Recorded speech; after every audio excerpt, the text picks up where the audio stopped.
마태복음 23장 1절에서 12절 말씀 같이 보도록 하겠습니다. 1절입니다. 이에 예수께서 무리와 제자들에게 말씀하여 이르시되, 예수님께서 제자들과 무리에게 당부할 말씀이 있으신 것입니다. 오늘 어떤 말을 하면서 무리와 제자들에게 당부의 말씀을 하시냐면 2절입니다. 서기관들과 바리새인들이 모세의 자리에 앉았으니, 이때 당시에 서기관들과 바리새인들은 권위 있는 자들이었습니다. 그들은 하나님의 말씀을 전하는 그 이유로 많은 사람들의 권위를 가진 사람들이었지요. 3절에 그러므로 무엇이든지 그들이 말하는 바는 행하고 지키되 그들이 하는 행위는 본받지 말라. 그들은 말만 하고 행하지 아니하며, 권위 있는 자들이 말하는 그 말은 너희들이 본받고 지키지만 그들이 하는 행실은 너희들이 절대로 따라하지 말라고 예수님께서 당부하십니다. 도대체 서기관들과 바리새인은 어떤 사람들이었는데 예수님께서 그런 당부의 말씀을 하실까요?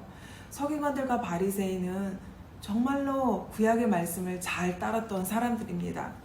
특별히 서기관들은 율법 교사로서 성경 말씀을 가르치는 자였고요. 또한 성경을 필사하는 사람들이었습니다. 그때 당시에 인쇄 기술이 없었기 때문에 성경을 손으로 쓰는 사람들이 있었던 것이지요.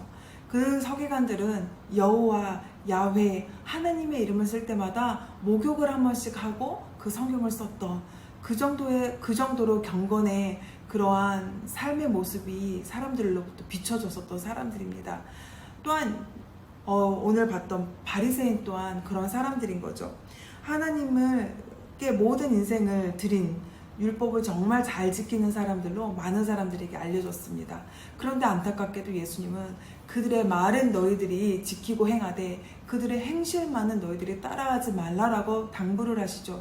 도대체 그들의 행실은 어떠했기에 그런 말씀을 하시는지 그 다음 말씀을 함께 보도록 하겠습니다.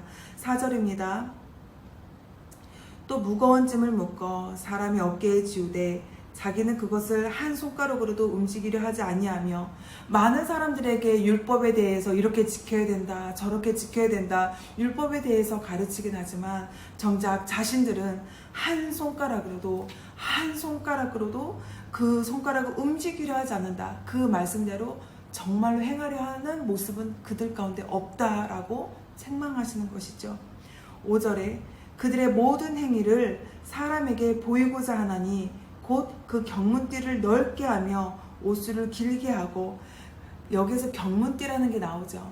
그때 당시에는요, 말씀을 적은 성경 구절에 적은 양피지가 들어있는 그런 어떤 가죽 주머니를 얘기합니다. 가죽 상자 같은 주머니 같은 건데요. 그것을 이마에도 달고요, 주머니에도 달고요, 이렇게 매달아서 다녔습니다. 그래서 그것을 매달은 사람들은 정말 하나님 말씀을 사랑하는구나, 정말 하나님 말씀을 잘 따르려고 하는 사람이구나, 많은 사람들은 그렇게 생각했어요.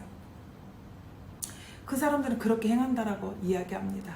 예수님께서 그 말씀은 지키진 않지만 겉으로 보이는 모습으로 치장하고 사람들에게 자신들의 비추어지는 모습에만 신경 써서 계속해서 하나님 말씀을 붙이고 달고 다니고, 말씀을 또 허리에 또 옷술에 길게 매달고 다녔던 것이죠.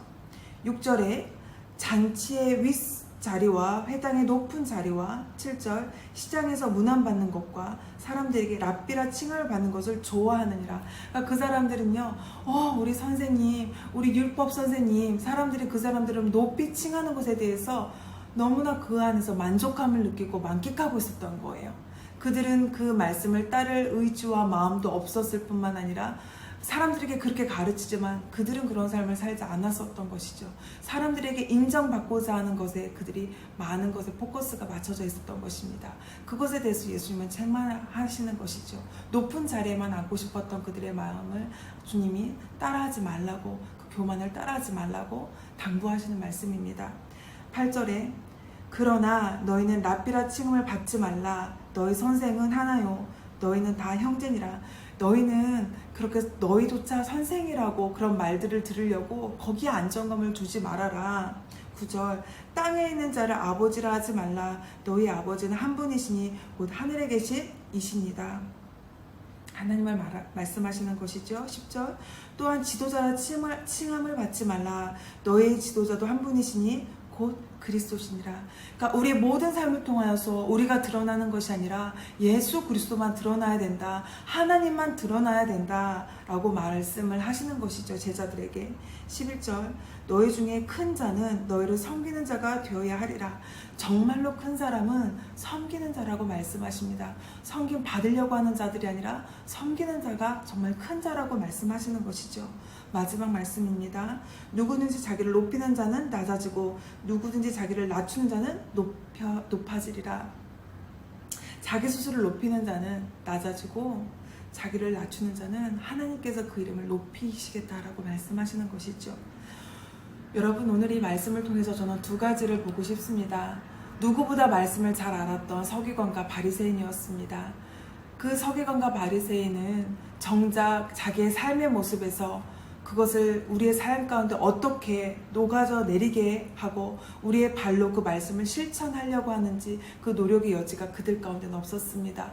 말은 너무 잘할 수 있었지만 그들의 삶의 모습은 예수님을 바라볼 수 없고 하나님을 바라볼 수 없었던, 그들의 중심은 하나님께 비껴갔었던 것이죠. 그래서 외식하는 자야 라고 말씀하십니다. 우리의 삶을 한번 되돌아볼 때에 누군가에게 보이기 위한 우리의 모습들은 있진 않은지 한번 되돌아봤으면 좋겠습니다. 이것은 저에게도 말하는 것입니다. 앞에서 서서 말씀을 전하고 말씀을 가르치지만 항상 제가 마음에 염두하는 것은 내가 이 말씀을 지켜 행하는 것, 그리고 사람들에게 이 말씀을 전하고 삶으로 보여주는 것, 그렇게 녹아져 내린 말씀만 전하려고 제가 마음으로 늘 다짐하고 각오를 합니다. 설교를 할 때에도 내가 그런 삶을 살고 있는가, 내가 정말 하나님 앞에서 합당한 이 말씀대로 살고 있는가, 저 또한 많이 점검하죠. 그렇게 점검하는 이유는 외식하는 자가 되고 싶지 않은 것입니다. 누구보다 성경을 알았던 서기관들과 바리새인들이 마음의 할례를, 마음의 깨어짐을 받지 아니하고 겉모습만 회칠한 무덤이 되었습니다. 그렇기 때문에 예수님께서 그들을 닮지 말라고 말씀하시는 것이죠. 그들은 선생이라고 우대받고 싶어 했습니다. 하지만 예수님께서 뭐라고 말씀하시죠? 너희들은 높아지려 하지 말아라. 낮아져서 섬겨라. 섬기는 리더십이 가장 아름다운 리더십이다 라고 예수님 말씀하십니다. 우리 예수님은 우리의 발을 씻기시고 우리의 가장 더럽고 추악한 발을 무릎 꿇고 씻어주신, 제자들의 발을 그렇게 씻어주셨지요. 오늘도 우리 삶 가운데 예수님 그렇게 오셔서 우리의 발을 씻어주십니다. 섬기는 리더십, 먼저 행하고 가르치는 리더십을 예수님께서 공생애 가운데 우리 가운데 보여주신 것입니다. 오늘도 우리가 외식하는 자가 아니라 늘 마음의 할례를 입어 우리 마음이 청결하고 우리가 말씀대로 살려고 다짐하는 인생, 그런 삶이 되었으면 좋겠고요. 또한 섬김 받으려 하는 것이 아니라 섬겨주는 그러한 삶을 우리가 더욱더 아름답게 살아내는 삶이 되었으면 좋겠습니다. 네, 오늘도 승리하는 하루 되시기를 축복합니다. 감사합니다.